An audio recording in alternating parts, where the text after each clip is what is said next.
প্রিয় শিক্ষার্থী বন্ধুরা, আজকে আমরা আলোচনা করব হচ্ছে ক্রিয়া নিয়ে। এখানে ক্রিয়া ক্রিয়া বলতে যে সমস্ত শব্দ ধারা কোনো কাজ করা বোঝায় তাকে ক্রিয়া বলে। তো এখানে তিনি শোকে পাথর হয়ে এসেছেন, ক্রিয়ার রূপ সংশোধন করো। উত্তরটি হবে তিনি শোকে পাথর হয়ে আছেন।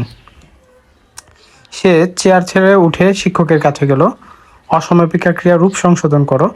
তো এখানে উত্তর হবে যে সে চেয়ার ছেড়ে উঠে, এই রস্যা ও এর পরিবর্তে রস্যা উ দিয়ে উঠে, অর্থাৎ চেয়ার ছেড়ে উঠে শিক্ষকের কাছে গেল। পাখি আকাশে উড়ে, সমাপিকা ক্রিয়া রূপ সংশোধন। তার আগে একটু বলি যে অসমাপিকা ক্রিয়া যেটা, সেটা হচ্ছে অসমাপিকা ক্রিয়া দ্বারা বাক্যের যে মনোভাব সেটা সম্পূর্ণরূপে প্রকাশ পাবে না, আর সমাপিকা ক্রিয়া দ্বারা বাক্যের মনোভাব সম্পূর্ণরূপে প্রকাশ পাবে। এখানে আমি বলতে পারি যে চেয়ার ছেড়ে উঠে উঠে পরে সে কি করলো সেটা শোনার আগ্রহ কিন্তু থেকে যায়। যেরকম সে চেয়ার ছেড়ে ওঠে শিক্ষকের কাছে গেল, এটা হবে। তো শিক্ষকের কাছে গেল এই অংশটুকু না বললে মনের ভাব সম্পূর্ণরূপে প্রকাশ পায় না। অন্যদিকে পাখি আকাশে ওড়ে, এই পাখি যে আকাশে ওড়ে এই অংশটুকু দ্বারা মনের ভাব সম্পূর্ণরূপে প্রকাশ পাইছে। শুধু বানানগত একটু ভুল আছে, সেটা হচ্ছে রসা ও দিয়ে ঢয়শূন্য রেখে ওড়ে, সেটা হবে। আচ্ছা, এবার আমরা উত্তরগুলো দেখব। তো প্রিয় শিক্ষার্থী বন্ধুরা, আমরা এখন উত্তরগুলো একটু দেখব। যে তিনি শোকে পাথর হয়ে আছেন, প্রথমটার উত্তর। দ্বিতীয়টা উত্তর হবে সে চেয়ার ছেড়ে উঠে শিক্ষকের কাছে গেল, এবং তৃতীয় উত্তরটি হচ্ছে পাখি আকাশে ওড়ে। এরপরে আমরা যদি খেয়াল করি ক্রিয়া বিশেষণ যে বিশেষণ ক্রিয়াকে বিশ্লেষণ করে সেটা হচ্ছে ক্রিয়া বিশেষণ, যেটাকে ইংরেজিতে অ্যাডভার্ব বলে। অর্থাৎ ছেলেটি হাঁটছে, বাক্যটিতে ক্রিয়া বিশেষণ যোগ করো। তো আমরা যদি হাঁটছেকে আমরা বিশ্লেষণ করি বা তার আগে যদি একটা বিশেষণ যোগ করি, তাহলে আমরা লিখতে পারি যে ছেলেটি দ্রুত হাঁটছে, অথবা আমরা বলতে পারি ছেলেটি আস্তে হাঁটছে। এরপর 2 নম্বর প্রশ্নটা, সেটা হচ্ছে বৃষ্টি পড়ছে, বাক্যটিতে ক্রিয়া বিশেষণ যোগ করো। তো বৃষ্টি পড়ছে, বৃষ্টি জোরে পড়ছে, বৃষ্টি খুব আস্তে পড়ছে, এইভাবে লেখা যেতে পারে। তারপরেরটা হচ্ছে তিনি নদীর ধারে হাঁটতেন, বাক্যটিতে কালবাচক ক্রিয়া বিশেষণ যোগ করো। এখানে নদীর ধারে হাঁটতেনের আগে আমাদেরকে একটা কালবাচক ক্রিয়া বিশেষণ যোগ করতে হবে। তা আমরা লিখতে পারি তিনি নদীর ধারে বিকেলে হাঁটতেন, সন্ধ্যে হাঁটতেন, সকালে হাঁটতেন, যে কোনো একটা দিতে পারি। তো ক্রিয়া বিশেষণের উত্তরগুলো আমরা একটু মিলিয়ে নিই। ছেলেটি হাঁটছে, ছেলেটি দ্রুত অথবা আস্তে হাঁটছে। বৃষ্টি পড়ছে, বৃষ্টি জোরে পড়ছে, এখানে তোমরা চাইলে জোরে আর জায়গায় আস্তেও লিখতে পারো।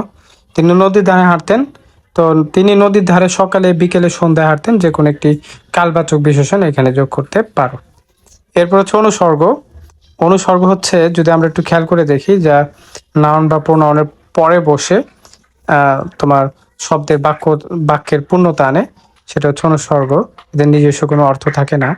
তো আমরা যদি খেয়াল করে দেখি যে অনুসর্গ, মাথার ড্যাশ নীল আকাশ, তা আমরা এখানে একটা অনুসর্গ যোগ করতে পারি, সেটা হচ্ছে অনুসর্গ মাথার ড্যাশ নীল আকাশ, বাক্যে একটি অনুসর্গ বসাও।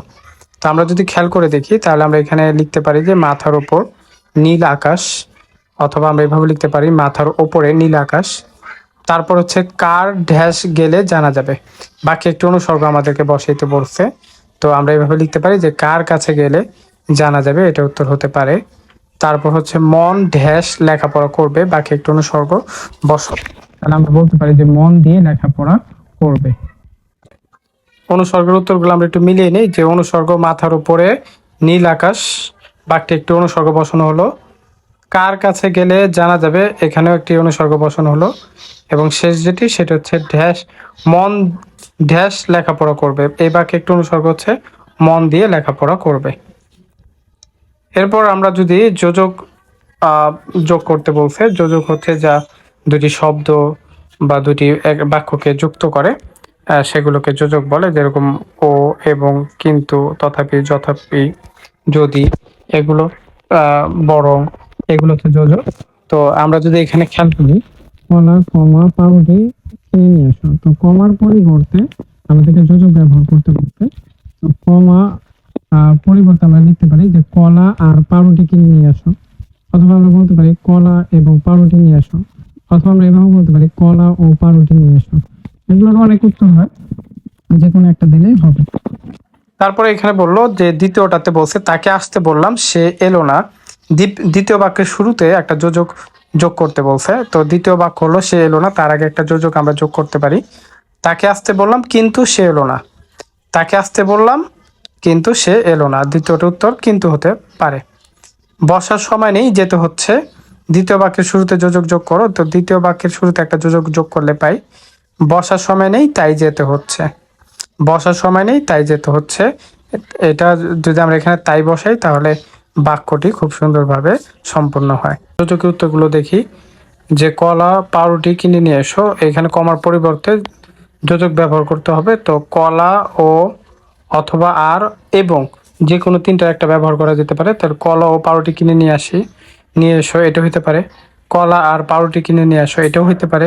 অথবা আমরা বলতে পারি কলা এবং পাউরুটি কিনে নিয়ে আসো, এটাও হইতে পারে। তাকে আসতে বললাম সে এলো না, দ্বিতীয় বাক্যের শুরুতে যোজক যোগ করতে বলছে, তো তাকে আসতে বললাম কিন্তু সে এলো না, এখানে দ্বিতীয় বাক্যের শুরুতে কিন্তু যোজক যুক্ত হয়। বসার সময় নেই তাই যেতে হচ্ছে, বসার সময় নেই যেতে হচ্ছে, আমরা এটাকে লিখতে পারি বসার সময় নেই তাই যেতে হচ্ছে, দ্বিতীয় বাক্যের শুরুতে যোজক তাই ব্যবহৃত হয়েছে।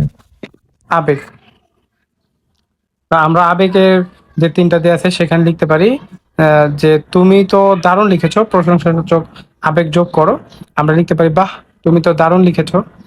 তারপরে দ্বিতীয়টি লিখেছে ছেলেটির কি কষ্ট, করুণাসূচক আবেগ যোগ করতে বলছে, আহা ছেলেটির কি কষ্ট, আমরা এইভাবে লিখতে পারি যে আহা ছেলেটির কি কষ্ট। তৃতীয় বাক্যে লিখছে অবশ্যই আমি যাব, সম্মতিসূচক একটি আবেগ যোগ করতে বলছে, তো সম্মতিসূচক হলে আমরা বলতে পারি যে হ্যাঁ, সম্মতিসূচক একটা আবেগ হচ্ছে হ্যাঁ, হ্যাঁ অবশ্যই আমি যাব, হ্যাঁ আমি অবশ্যই যাব। এখন আমরা আবেগের উত্তরগুলো দেখবো। আবেগ, তুমি তো দারুণ লিখেছো, প্রশংসাসূচক আবেগ যোগ করো, বাহ তুমি তো দারুণ লিখেছো। দ্বিতীয় যে বাক্যটি আছে ছেলেটির কি কষ্ট, করুণাসূচক আবেগ যোগ করো, আহ ছেলেটির কি কষ্ট, এইভাবে আমরা লিখতে পারি। 3 নম্বর হচ্ছে যে অবশ্যই আমি যাব, একটা সম্মতিসূচক আবেগ যোগ করো, সেখানে আমরা বলতে পারি যে হ্যাঁ অবশ্যই আমি যাব।